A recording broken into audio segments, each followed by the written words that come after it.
विच हनेरियां लभदी फिर हुण कर कर लम्मे हथ रोशनियां विच आप गवाई तू सोने दी नत।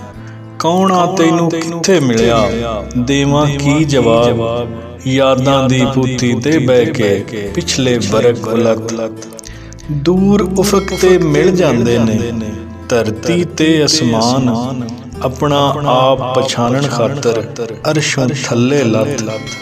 एक एक लूमड़ जख्म हज़ारां दिल भर दिए देण सदियां दा सरमाया बन गई घड़ियां दी गल कत। सजना दे दुखां दर्दां विच हुण दिल जोई लब खौरे कल होवे ना होवे ए यारां दी सत। काली कंध उसार विखालण नेरे दे वसनीक चढ़दे वल्लों चढ़दी आवे ओ सूरज दी रत। वाह दी सूली चढ़ खिड़ेंदी फुल्लां दी खुशबू हस हस मौत हुलारे लैंदे काशर जै सिर लत। विच हनेरियां लभदी फिर हुण कर कर लम्मे हथ रोशनियां विच आप गवाई तू सोने दी नत।